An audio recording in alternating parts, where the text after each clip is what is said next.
여러분, 오늘 이야기는 여러분의 자산과 아주 밀접한, 어쩌면 조금은 오싹한 질문으로 시작해 볼까 합니다. 바로 이겁니다.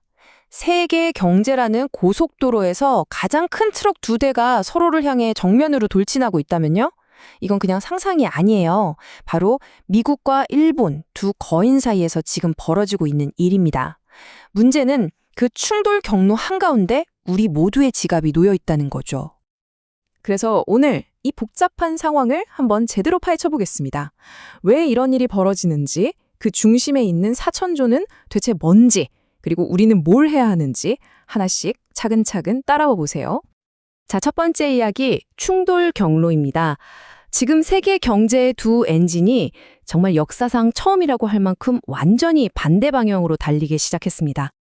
상황이 이렇습니다. 미국은 이제 금리를 내리려고, 그러니까 속도를 줄이려고 브레이크를 밟고 있어요.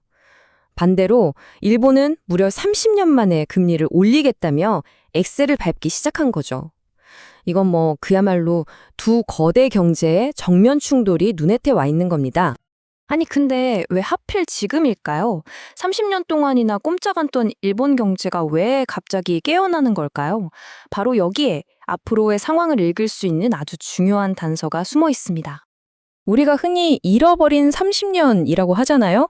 이 기나긴 시간 동안 일본은 물가가 도무지 오르지 않는 이른바 디플레이션이라는 늪에 빠져 있었어요. 그래서 금리를 거의 0%까지 내리면서 제발 돈 좀 쓰세요 하고 예원했던 거죠. 근데 이제 그 지긋지긋한 경제의 겨울이 드디어 끝나간다는 신호가 여기저기서 보이기 시작한 겁니다. 가장 결정적인 신호가 뭐냐면요. 바로 다시 뛰기 시작한 일본의 경제 맥박, 즉 물가와 임금입니다. 기업들이 너도 나도 역대급으로 월급을 올려주고 물가도 목표치만큼 꾸준히 오르기 시작한 거예요. 그러니까 더 이상 금리를 0%를 묶어둘 이유가 점점 사라지고 있는 거죠. 오죽하면 일본 중앙은행 총재가 직접 이제 금리 올릴 때가 됐다고 선언했겠어요. 자, 그럼 대체 일본이 금리 좀 올리는 게 뭐라고 전 세계가 이렇게 긴장하는 걸까요? 그 중심에는 오늘 이야기의 진짜 주인공, 어마어마한 돈의 흐름이 있습니다. 엔캐리 트레이드, 이름만 들으면 좀 어렵죠? 근데 원리는 진짜 간단해요. 그냥 거의 공짜 돈으로 하는 재테크라고 생각하시면 됩니다. 사실 이게 지난 수십 년간 전 세계의 큰 손들이 말 그대로 돈을 복사해온 비밀병기 같은 거였거든요. 어떻게 하냐면요. 정말 쉬워요. 첫째, 이자가 거의 0%인 일본에서 엔화를 그냥 빌립니다. 둘째, 그 돈을 달러로 바꿔서 이자를 5%나 주는 미국 국채 같은 데에다 묻어두는 거예요. 그럼 셋째, 가만히 앉아서 그 이자 차이인 5%를 고스란히 먹는 거죠. 거의 위험도 없이요. 수십 년 동안 글로벌 투자자들이 바로 이 치트키로 어마어마한 돈을 벌어온 겁니다. 근데 이 치트키로 굴러다니는 돈의 규모가 상상을 초월합니다. 추정치만 무려 4천조 원. 4천조요? 이게 어느 정도냐면요. 이 중에서 정말 딱 10%, 그러니까 400조 원만 갑자기 방향을 틀어도 전 세계 금융시장이 그냥 통째로 휘청거릴 수 있는 그런 엄청난 돈입니다. 자, 그런데 말이죠. 영원할 것 같았던 이 달콤한 공짜 점심 파티가 이제 끝날 시간이 다가오고 있습니다. 그렇게 좋았던 주자가 왜 지금은 언제 터질지 모르는 시한폭탄이 되어버렸을까요? 예전하고 지금을 비교해보면 답이 바로 나와요.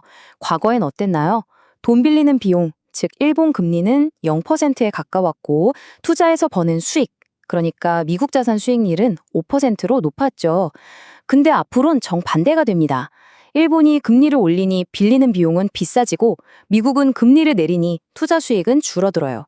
이젠 남는 게 없는 장사가 되어버리는 거죠. 여기에 정말 결정타를 날리는 게 있습니다. 바로 환율이에요. 일본이 금리를 올리면 어떻게 될까요? 당연히 엔화 가치가 오르겠죠. 강해지겠죠. 그럼 옛날에 쌀 때 빌렸던 엔화를 이제 비싸게 갚아야 하는 상황이 오는 겁니다. 이자로 좀 벌었다 싶었는데 환차손으로 그걸 다 까먹고 어쩌면 더 큰 손해를 볼 수도 있게 되는 거죠. 투자자들 입장에선 이제 딱 하나밖에 길이 안 남은 거예요.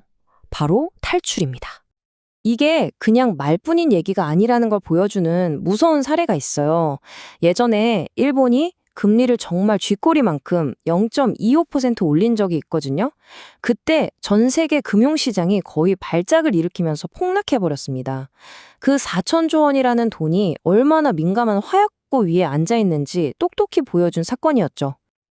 자, 그럼 이 거대한 글로벌 태풍이 우리에겐 어떤 의미일까요?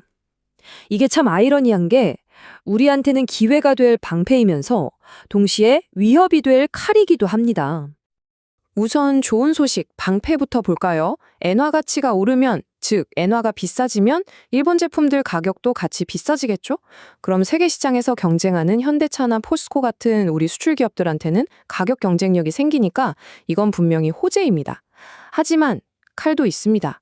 바로 금융시장인데요. 그 엔캐리 트레이드 자금으로 우리나라 주식을 샀던 외국인들이 이제 돈을 빼서 일본으로 돌아가야 하잖아요? 그럼 우리 증시에서 돈이 썰물처럼 빠져나갈 수 있다는 겁니다. 좀 슬픈 얘기지만 한국 같은 신흥국 시장은요, 이런 글로벌 위기가 닥쳤을 때 외국인들한테는 가장 먼저 돈을 빼가는 글로벌 현금 인출기 취급을 받을 때가 많습니다. 그러니까 수출이 잘 돼서 방패를 얻더라도 그보다 더 날카로운 자금 유출이라는 칼에 베일 수도 있다는 거죠. 그럼 우리는 그냥 이 거대한 흐름 앞에서 손 놓고 구경만 해야 할까요? 아니죠. 모든 폭풍 전에는 반드시 신호가 있습니다. 지금부터 우리가 패닉에 빠지는 대신 뭘 준비해야 할지 그 관전 포인트를 딱 짚어드릴게요. 여러분, 딱 두 가지만 기억하시면 됩니다. 첫째는 미국의 고용 보고서예요. 미국 경제까지 흔들리는 와중에 일본 자금마저 빠져나간다? 이건 정말 퍼펙트 스톰 시나리오입니다. 그리고 둘째는 엔달러 환율 140엔 선. 많은 투자 프로그램들이 이 140엔을 일종의 마지노선으로 보고 있거든요. 그래서 이 선이 무너지면 기계들이 자동으로 주식을 퍼라치우는 대량 매도가 터져 나올 수 있어요. 자, 그럼 결론입니다. 당장 다 팔고 도망가야 할까요? 그보다는 일단 내 포트폴리오를 한번 차분히 점검하고 위험 관리를 시작하는 게 현명합니다. 특히 빚내서 투자, 즉 레버리지를 쓰셨다면 그 비중부터 줄이는 게 맞고요. 하지만 동시에 모든 위기는 기회이기도 하다는 점을 잊으면 안 됩니다. 만약 외국인들이 정신없이 돈을 빼가면서 실적은 아주 튼튼한 우리 우량 수출 기업들 주가가 말도 안 되게 떨어진다면요. 그건 오히려 우리에겐 아주 좋은 저가 매수의 기회가 될 수 있습니다. 자, 일본의 금리 인상이라는 거대한 파도가 우리를 향해 다가오고 있습니다. 이런 파도를 보고 무서워서 도망치기만 하는 사람은 결국 휩쓸려 가지만 파도의 흐름을 읽는 사람은 그 위에서 멋지게 서핑들 하죠. 이 거대한 돈의 흐름을 미리 읽고 대비한다면 우리도 이 위기를 기회로 바꾸는 현명한 서퍼가 될 수 있을 겁니다. 여러분은 이 거대한 파도 앞에서 어떤 선택을 하시겠습니까?